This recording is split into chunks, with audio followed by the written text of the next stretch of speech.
Batman. I'm Batman. Well, I'm Batman. I mean, at one point, I'm Batman. not the worst one. Too soon? I'm Batman. No, thank you. I'm Batman. Are you though? Look, as much as all of you are, I am a huge Batman fan. I actually am. But there's just some things that we gotta talk about. And I feel like, since nobody else is gonna say something, I thought we can sit down and talk about it. Now, don't come at me. I'm just saying there's some things that we can do better. And it's up to us as fans to make these things known. For example, we know that you're Batman. It's not necessary for you to keep saying this over and over and over again. So we're going to go over some of the lines between realism and fantasy that we want to see in future projects that involve Batman and hell, maybe even other Justice League members. We're also going to address one of the elephants in the room, and that is the source material. The realism should come down to the psychology, the Dark Knight detective himself. The reason why he's able to have all of these plans and contingencies and backups just in case if something goes foul. Neutralize, not kill. Whoever implements. The mysterious figure amongst the shadows. Instead of trying to separate the myth from the man, they should be coincide with each other. You can't have the man without the myth, nor can you have the myth without the man. That's what makes Batman.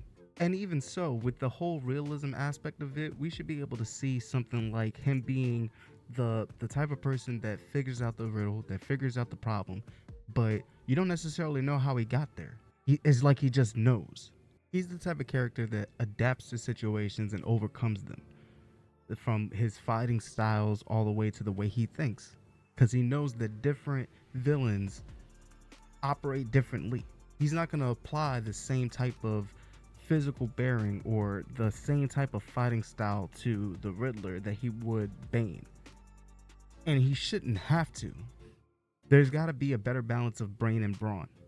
If anything, his brain should outweigh his brawn, if anything. Like, that's how I feel. Take the Arkham games, for example. You have the fighting, which obviously we wanted in the Batman universe. You also have him using his brain and actually figuring out stuff or playing stuff out, like with each of the Riddler's trophies. That's where the realism comes in, you know? And when with Thugs, as far as his fighting goes, he shouldn't be all brute, you know, trying to take down a thug that works for the Riddler or works for Two-Face or works for Cobblepot. It should be more of, you know, quick, meticulous jabs and rendering them unconscious or just immobile. So that's more of the realism. And as far as fantasy goes, this is probably one of the best ways that they can do it. A lot of people are going to give me hate on it, but that's where the prep time actually has the fantasy aspect, because realistically speaking, no amount of prep time should be able to save you from Superman, Darkseid, you know, characters that you know, are referred to as godlike almost, you know, not just having abilities. Just because we ask for prep time doesn't mean that we actually have to see the prep time, you know. We should just be able to know, oh, some prep time went into that. The realism shouldn't be, hey, how come when he throws a batarang at somebody, it just wraps around his legs? Because he's Batman. That's where it's supposed to be. That's where the fantasy is supposed to come in. It's mostly our fault as fans because we expect realism when it comes to live action on screen, whether it's a movie or a TV show. And the producers and directors not helping by feeding into that whole thing, you know? I mean, we shouldn't have to apply physics as far as, hey, he shouldn't be able to glide that far, or his grappling hook shouldn't be able to pull up 3 people at a time. Why not? It's Batman. Relax. So if they pulled back on the realism a little bit, and, you know, if anything, there's some things from the fans that you should pay attention to and some things that you shouldn't. You know, you're not going to please everybody. With that said, I don't think it would hurt any if you would just go back to the source material, you know? And I mean the comic books. We have 80 plus years of comics, thousands of issues that you can pull from.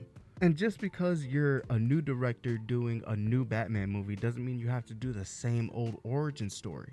If at this point people don't know that Batman is Bruce Wayne and his parents were killed when he was a little kid, possibly by Joe Chill or Joker, They need to either watch more movies, TV shows, or pick up a freaking book. That's one of the reasons why Matt Reeves' The Batman was as good as it was. I really went into the movie thinking that it was going to be another Batman movie. But the whole year two aspect, you know, is same thing with Superman. You know, he was already established. We didn't really need a background story. And did you know that source material, all the comic books that we've gotten over the years, provide a vast wealth of characters, both hero and villain, anti-hero and anti-villain, like everything in between.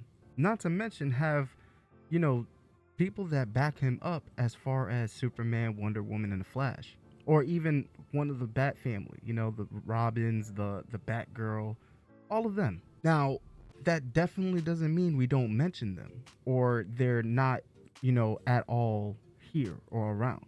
If anything, that's part of the world building. World build easily and not have to necessarily have the person come in portraying that character. We could have used more Easter eggs, if anything, because we know that other heroes and other characters are there. Whether it's Batman mentioning that Superman, this is why Superman works alone, or mentioning the pilot from Keystone that just mysteriously disappeared. A woman of beauty and almost ageless progression coming onto the scene. If anything, they should be looking at formulas that worked. You know, the whole MCU with the phase 1, phase 2, phase 3, that magic worked. You know, that formula worked. But if you want to keep it DC, you got the Arrowverse as your, you know, your blueprint as far as on what's going to stick with the fans. You start off with one thing, Arrow, who was practically, and I dare anybody to tell me otherwise, he was practically a Bruce Wayne. He was practically Batman, except he was using bows and arrows, and he was wearing green. That was still Batman. At least that's how I took it. I still recognize him as Green Arrow. I loved his work. I loved the balance in the show, you know, because you didn't have to have a whole lot of CGI to make the show better.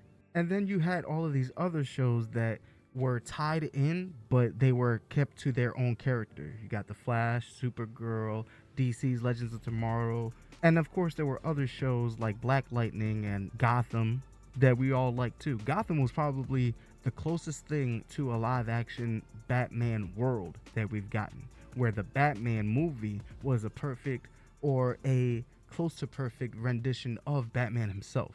One of the reasons why producers and directors and writers, they go for the same thing over and over again is because they know that those characters are already battle tested. They know that the Joker's going to work because people love the Joker.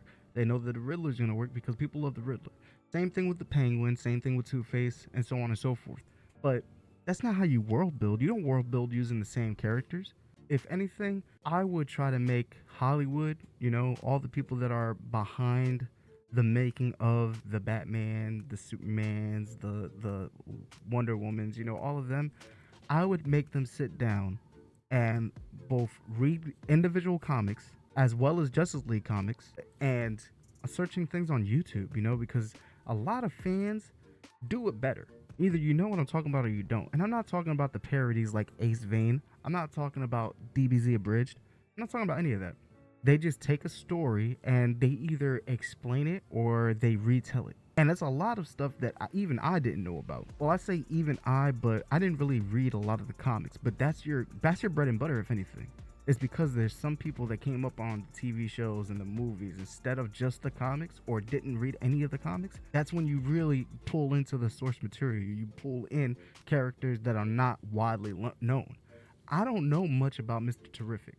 I don't know much about Guy Gardner's Green Lantern. And I definitely don't know a whole lot about Hawkgirl. However, that doesn't mean that they made the movie less fun for me. If anything, that was a great example of how to execute world building, because we didn't have to be like, oh, while Superman was off fighting this guy and taking care of business here, where were the rest of the leaguers? Even if it's before the league, like, you know, how can you sit and eating a bowl of cereal or whatever and look at the news and realize, oh shit, Superman is actually going through it? Yeah, fans do it better. That's just almost a complete fact. You know, I mean, if it wasn't for fans, you wouldn't have the runs that you have. You wouldn't have people continue to read and come back. And if you think about it, not every run, not every story resonated with every single person that read them. You know, some people really loved them. Some people thought that they were not too canon, or it was just reaching too far. Wasn't this, it wasn't that, it was this, it was that. I mean, you know, you're not going to please everybody, like I said. That doesn't mean don't listen to the fans. If anything, that just means you need to ask the fans more questions. Even if it's not a Batman issue, but Batman was in it and he brought something more to it, shouldn't the fans have a hand in what we watch and what we read? Here's what I think that the future should hold as far as DC movies and TV shows. Go the Disney Plus route. Forget what people say as far as, oh, you're copying what Marvel did. So the formula worked. What does it matter if Marvel did it first? They're not the only comic book people. I'm just telling you that right now. So here's what I would do. I would make a HBO Max TV series like they're doing with the Lanterns. And they're starting off with that before they pull them into the movie side of DCU, because they're still canon to the DCU. Let's say 5 seasons per character, like Batman, for example. Each season has your rogue to it. But before we get there, the overarching threat for the entire series, and possibly some of the Batman movies, the individual movies, would be the Court of Owls. And I would tell their story a little bit differently. That's probably only because I don't know their story. I don't really read the comics, so I really don't know much about the Court of Owls outside of that crappy rendition of a Batman universe that we've gotten. Yeah, we're talking about you. So bam, the Court of Owls is the overarching threat, and they never get caught. Like they're never in one place, you know, they never reveal their face. It's one of those, no matter what Batman tries, he just can't figure out who's behind them, and none of their thugs or people are saying anything. The Court of Owls should be made up of 5 families, at least at the beginning. This is where the flashbacks come in. 5 families. You got the Waynes, you got the Elliots, you got the Cobblepots, you got the Falcons, and you got the Arkhams. Because if I'm right, Martha Wayne, her family lineage is Arkham, or at least in one of the storylines. There you go. You got the Court of Owls, and each family brought in people into the court. You know, they were the divers. They were the people that if some shit went foul, then, you know, they can take they would be the ones that take the heat for it. And each season, like, you hear whispers of the Court of Owls, but nobody's saying something. So for the first season, that's when I would bring in Thomas Elliott. And you don't need a whole lot of Batman in there. That's the cool thing about that. You do a whole lot of flashbacks where it's Bruce's childhood, growing up with Thomas Elliott, and they both have, you know, some similarities and all that. He was a good friend of his. Then Bruce's parents went through it. He went away. He was going through it, leaving Thomas Elliott by himself. But he still was so jealous of Wayne and his fortune and all of that. It should have been him. That would be a really cool villain for season 1. Season 2 would be Cobblepot. Season 3 would be, you know, and in between or within those seasons, it's not just the one. For the first season, it's not just Hush. It's not just Thomas Elliott. You can throw in there hints of Selena Kyle, hints of Jervis. I forgot his name, the Mad Hatter, because he wasn't used a whole lot too. Poison Ivy, we only seen like one live action version of her, and I'm not talking about Gotham. You got the members, they're trying to do their own thing, but they have to obey the rules of the table. Sorry, I was thinking of John Wick. We still keep the tones that is supposed to be Batman, the whole Dark Knight brooding over the city, looking at the crime and corruption that's going on within the neighborhoods and just not happy about it. And that should be the constant. Think of the Arrowverse, where every time there was a crossover involving Green Arrow and the Flash, Green Arrow stayed brooding. He smiled a couple of times, but, you know, that wasn't him. You know, that was him loosening up for a moment, but literally just for the moment.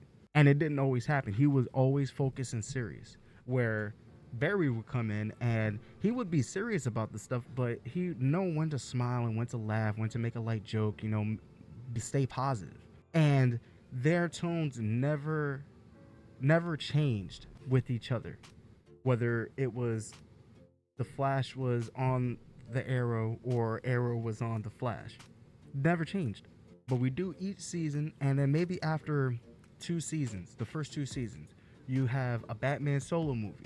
But instead of it just being Batman, they pull from the 2025 version of Superman. Yeah, it's a Superman movie, but you have other characters and other villains that are within there. Just a few, because it's world building.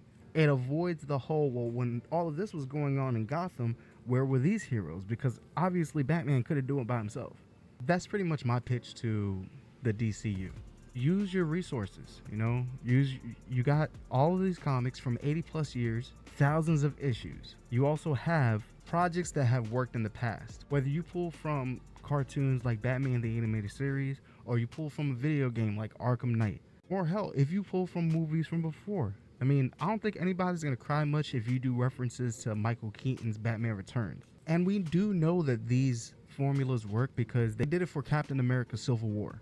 It was a Captain America movie, but you had all of these characters within. So yeah, there you go. DC, I just gave you your first movie, your first series. What are you waiting for? Christmas? Pull from what you know. Arrowverse did it. So you know that it works as far as crossovers and individual characters, and even bringing world building by throwing other characters within the shows of these characters. Because I didn't know anything about Mr. Terrific before Arrow. I didn't know anything about Killer Frost or Vibe from The Flash. I didn't know anything about Livewire until Supergirl. Black Lightning, I didn't know anything about him, period. Let alone his villains or his family. Make them semi-connected and not connected at the same time. So that, just like with the MCU, you don't have to watch the shows on Disney Plus in order to keep up with the movies that came out. However, if you wanted extra lore, extra world building, you have the TV shows as well. Just execute them a little bit better if you can, because I'm gonna tell you right now, Secret Invasion was trash. But at the same time, I learned a lot more about the Skrull and how they might have impacted the planet and other comic books. Because I definitely didn't read anything dealing with Captain Marvel. But, that's my rant. If you have anything that you want to add to, your own personal comments or what you think that the DCU should do within their next few projects, please leave a comment at the bottom of this. Are there other characters or, big overarching villains that could be used in future projects? And not just Batman, but other characters that hasn't had much on-screen presence as the ones that we already know. If there's anything that you want to add to, take away, or just bring to the table, please leave that comment at the bottom and we could chop it up in another video. Until then, it's Peter. I'll see you. Hey, Peter.